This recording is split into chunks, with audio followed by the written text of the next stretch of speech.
Hi, my name is Dr. Tom Rofrano from the Natural Medicine Clinic in Palm Beach Gardens, Florida.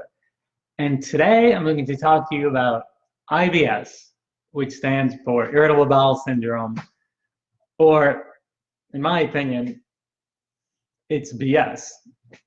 And why would I say that? Because certainly millions of people have this, IBS. So why am I even talking about it today? Well, I've been practicing over 30 years and have seen over 100 patient visits during this time, treating all sorts of conditions, from not only pain, but fatigue, brain fog, depression, anxiety, thyroid, adrenal issues, autoimmune.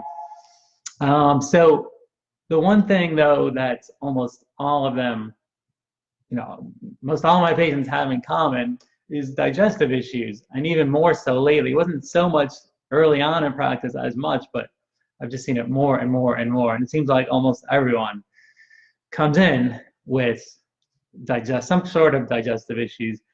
And most of my patients have been to other doctors, and a lot of them get labeled IBS. So we're going to talk about that, and then we're going to talk about what you can do to find out what's causing it and how to correct it. So typical scenario, you go to the doctor saying you have typical symptoms are gas, bloating, abdominal pain, cramping, constipation, diarrhea, even both constipation and diarrhea, one or the other or both. Mucus and stool, you just can feel miserable. And so you go in and your primary says, all right, well, why don't you take this medication, see if that works, typically like acid blocking drugs. You go back, still with issues, all right, well, let's send you to the GI doctor. So you go to the GI doctor. So what's going on? Well, doc, I don't know, I have some gas, bloating, constipation, diarrhea, just feels really irritable. My bowel feels really irritable all the time. I don't know what's going on. All right, well, let's do some tests. We'll do colonoscopy. Maybe they'll do a colonoscopy and an endoscopy. So you get the results back, you go in. So what is it? Well, you have IBS. Oh, what's that, doc? That stands for Irritable Bowel Syndrome. Well, wait a minute. Isn't that what I told you I had, irritable bowel? Right, you have irritable bowel syndrome, exactly. Well, what causes that? Well, no one really knows what causes it. What can I do about it? Well, you can, there's medication for it. We have, let's see, we can do either, your acid blocking drugs. That's one. If that didn't work, okay, we can do muscle relaxers or anti-anxiety pills, or you can do, let's see, pain meds, antidepressants even. These are all common medications, muscle relaxer, that they prescribe for this. And that's why I say it's BS, because IBS is not a condition. It's just a description of what's going on. It'd be like going to the doctor, you go to the orthopedist and you go, yeah, doc, my neck really hurts. I don't know, it's been really hurting lately. Does x-rays, MRIs, whatever. Okay, well, you have something very, serious. It's called HNS. HNS, what's that? Hurt neck syndrome. What do you mean? You have HNS. Well, I know my neck hurts. I know, this is a condition. Look it up online. You go up online, HNS, there's support groups, there's all kinds of blogs, websites, all over the place. I'm making this up, by the way. But maybe I'm not. Maybe it does exist. But this is how it works, Anyway, that's why I say IBS, it's BS. However, it does exist. I know, I had it years ago. Even as a kid, I had all these symptoms. I was miserable. And as I got older, it even got worse. And so I went through all this, was able to get it cleared up. And basically what it comes down to is the ultimate causes of IBS. So one are pathogens. Okay, so that would be bacteria, yeast, parasites. And why don't they ever test for this? It's so rare that you can even get your doctor to order a stool test. So we like to order these really comprehensive stool tests, not just check for parasites, but they check for, again, parasites, yeast, fungus, leaky gut, all digestive enzyme function, all different markers of inflammation, immune system. So it gives a real clear picture. So parasites, for instance, in one study they did, almost half of the IBS patients had this one particular parasite called Blastocystis hominis. I did another video on that if you want to check that out. But almost half the patients, 46%, I believe it was, had blasto. And all the symptoms of IBS are from this blasto and other parasites, you know, the gas, bloating, cramping, diarrhea, constipation. So really, that's one. Yeast overgrowth is so common, a common cause of IBS symptoms. And bacterial overgrowth as well, dysbiosis. So, and actually when I tested, these are just, I shared this with on the other parasite video I did. These are just some of the, I think over 20 stool tests with parasite pictures and everything that I did years ago when I had these issues. So I wanted to get to the underlying root cause, like what's causing it. And it took me a while to figure out and get it cleared up, all these different issues. But you know, you have to test if you want to find out, do an evaluation, figure out what's causing your symptoms. So infections, pathogens are one. And what do you do about that? Well, there's, depending what it is, I mean, for parasites, there's certain natural formulas we use. Sometimes you need a prescription. You know, for me, I use a series of products that I found really worked.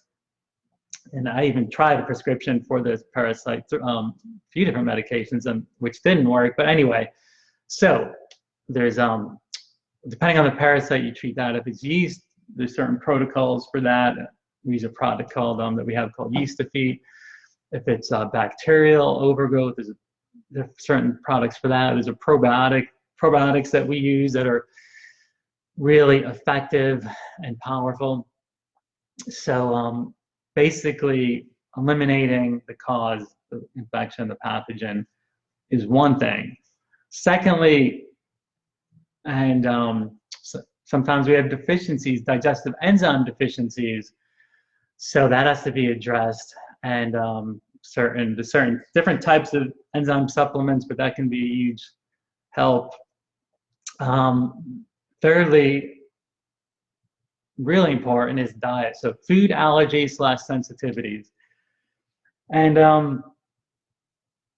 as far as this is so common, I mean, gluten is a very common one. There are other foods that are highly reactive.